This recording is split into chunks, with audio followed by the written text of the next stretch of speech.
Welcome to the Future State of Business, presented by Samsung Insights. I'm Andrea Rains from the Samsung Mobile B2B team. Each episode, our head of Mobile B2B, Taher Bebahani, and I will sit down with industry experts to discuss what's next in enterprise, education, healthcare, and more. On this episode, we're joined by Paige Nichols. She's the Chief Innovation Officer for the State of Maine's Department of Education, which partnered with Samsung during the pandemic to connect students across the state to the virtual classroom. Students in need receive tablets equipped with Samsung's Knox solution, which replicates the Chromebook experience on mobile devices. This sets students up for success, particularly since Chromebooks, which are the standard laptop used in U.S. classrooms, have been hard to come by during the pandemic due to increased demand.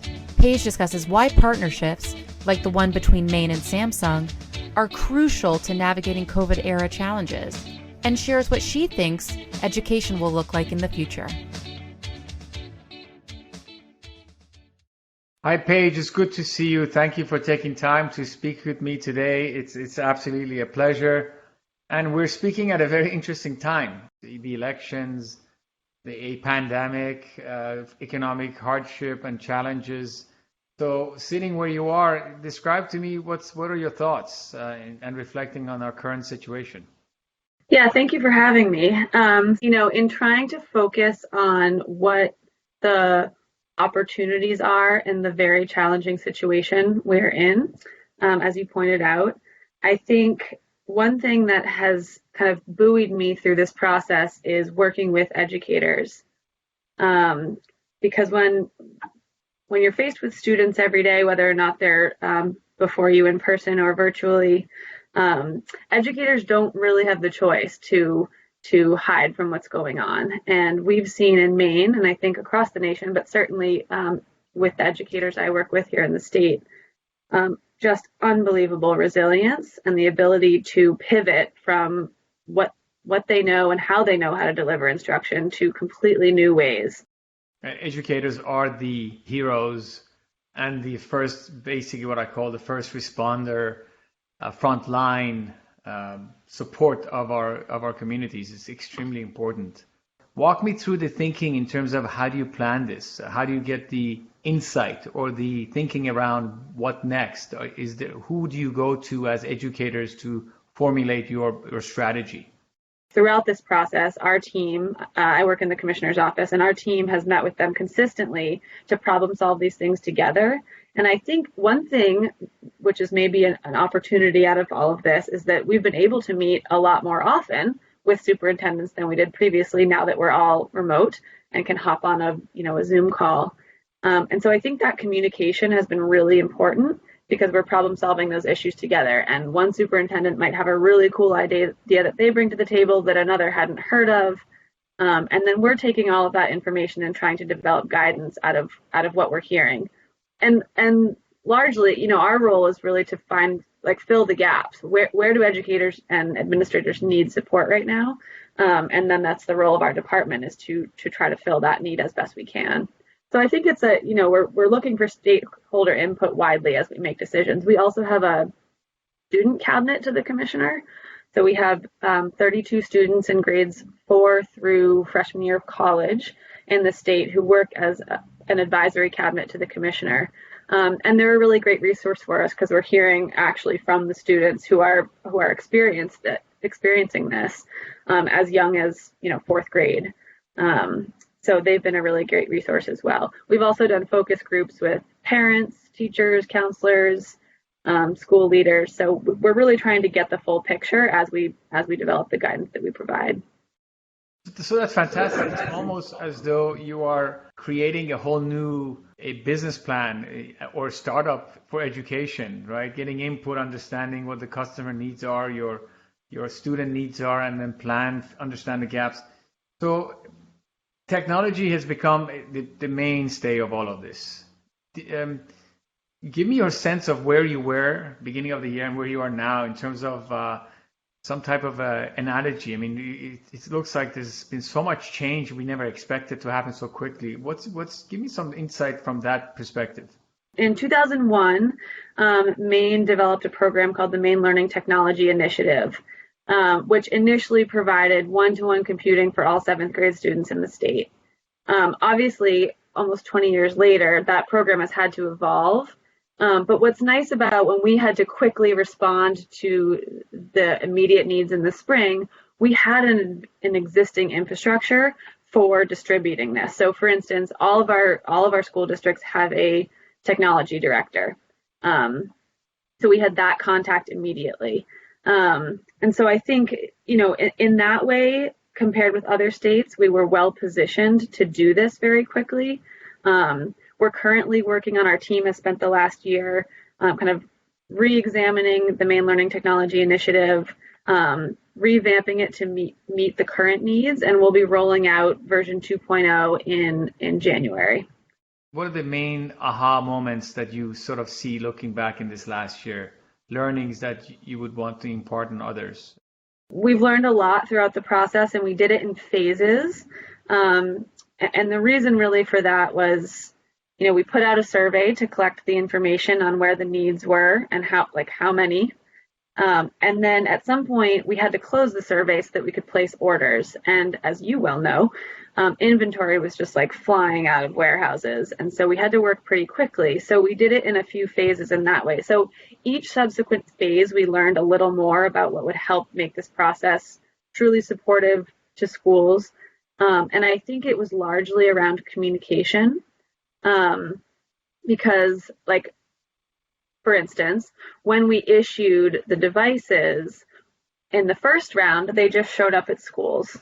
We hadn't prepared what they would need to know to set up the devices to distribute. So following that, we put together a clear webinar, a one-pager with the exact steps, and our team at the department was providing office hours to work with technology directors to set those up. So I think those kinds of things were crucial. And again, through every phase of our process, we learned a little more about what is important in making this happen truly effectively and efficiently. That's fantastic. And I have to compliment you and all you have done because you also pushed us to come up with solutions. Knowing that inventory was limited, we had to sort of scratch our heads and say, what do we do? How do we get devices and how do we connect students? And I think the solution was creative on both of our parts. So I appreciate the partnership on that.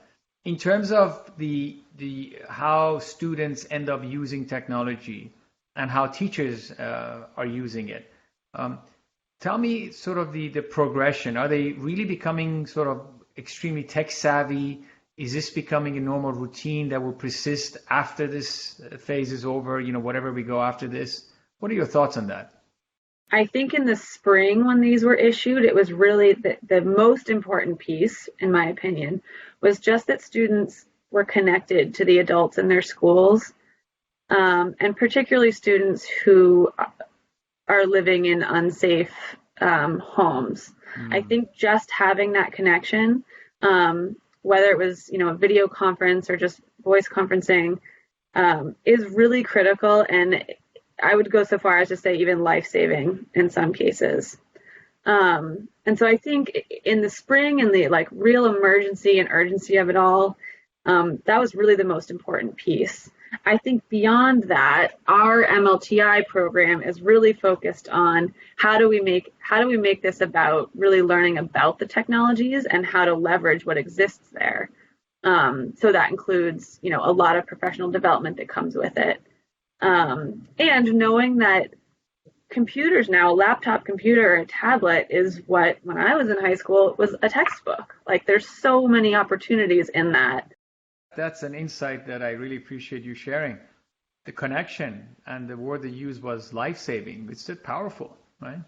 Yeah. I mean, this is right. The students came to school, they felt safe, and now are connected or part of, there was a time where they had spent time with others, and this digital connection was their lifeline in many respects.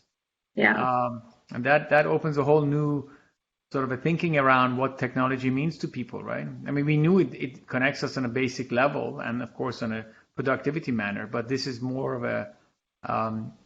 what I would call a life sort of or living type situation where it's required, it's absolutely essential. And then you moved into how learning can be applied. So, we have been we've been studying and learning and educating in the same manner, I would say, for many years, right? Digital technology had crept in and had done pretty well in education, but it's accelerated. If you now look, what will change? So the students entering school next year, how will they learn? How will the sort of the textbooks change? How will the content change? Would it be synchronous, real time, or would it be offline? Would it be peer-to-peer? Would it be collaborative? What do you think is happening in the educational sort of technology realm? The word that comes to mind is relevance. I think part of what it may be another opportunity in this challenge is that we're really looking at what is relevant now. And I think, in small pockets, certainly there are teachers and educational leaders that were using it in ways that was relevant. But largely, policy-wise, I think we have a long way to go. So I think this has really highlighted what is relevant. I also know that, students need a combination of time on the screen and time off the screen. And so I think figuring out ways of integrating the two, and I would say, we're lucky in Maine to have all these natural resources. So how do you take what a student is doing with technology and then apply it to interacting with the natural world without a computer or a tablet? I keep mentioning the opportunities in all of these challenges we've been faced with, and I think that is one of them, is let's look at what isn't working anymore and not use it. Do you think the purpose of educational systems is now shifting from providing, let's say, teaching material or schooling to one that provides a platform for education that you can then be more open and go find whatever you want to find? How does that work? Is it, am I confined now to the physical school but in a digital manner, or am I now having a digital platform I can go wherever I want to learn whatever I need?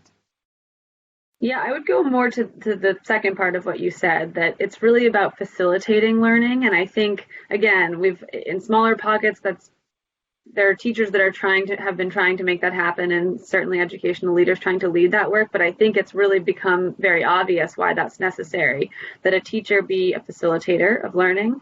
And that learning, I think we clearly know that learning happens in a lot of places. It happens, the internet, of course, provides endless opportunities, but learning happens in everyone's experience every moment. And so I think one of the things that will come of this is that will be more widely recognized. And that the idea of a brick and mortar institution where students come and sit at desks or tables will not be as popular. We're trying to figure out collectively, how do we bring down the cost of connecting to the world in interconnection to the internet or data plans? How do we create solutions that are easy to use for everyone? And then how do you make this work at scale? I think those are the questions that we are actively engaged in working on. What advice would you have for us on that, sort of a public-private partnership? What do you think is going on in Maine that we can replicate? Through this process, I would say what has been key for us in working with the various vendors we've partnered with is having, and again, it comes to communication, is having like a person or a team of people that we have been able to build a trusting relationship with. So certainly that's happened for us at Samsung. So I think that's a really important part of it. At the federal level, the FCC has a lot of authority to update current regulations, which are really important to moving this work forward. For instance, just one example would be changing the E-rate regulations to allow connections to student homes. We're working, I think, as I mentioned, across agencies and with our national delegation on this exact thing. We're working on a project with our Department of Economic and Community Development right now to expand broadband. They have a particular interest in it that is different from ours, but the outcome will be very similar. We're going to get, more homes where students live wired for broadband. So I think it's those types of collaborations that are really important, and just opening up the conversation. I really appreciate it. Thank you so much for your time. This has been absolutely delightful, and thanks for being a great partner and advisor to us. We certainly are eager and very feel privileged to have been partnering with you and to help in these times of need, and hope we do a lot more together. Yeah, likewise. We really appreciate the partnership as well, and we're certainly grateful to Samsung. We have, nearly 24,000 kids that are now connected that weren't previously. So we are really grateful for the partnership and making that happen as well in Maine. Thank you so much. You've made our day. This is a beautiful ending to a great conversation. Thanks so much. You've been listening to The Future State of Business, presented by Samsung Insights. Thanks again to Paige Nichols for joining us. To learn more, visit the links in the episode description. If you enjoyed the show, please consider subscribing and leaving a review. You can also follow us on Twitter at SamsungBizUSA and on LinkedIn at Samsung Electronics America to find out more about upcoming episodes.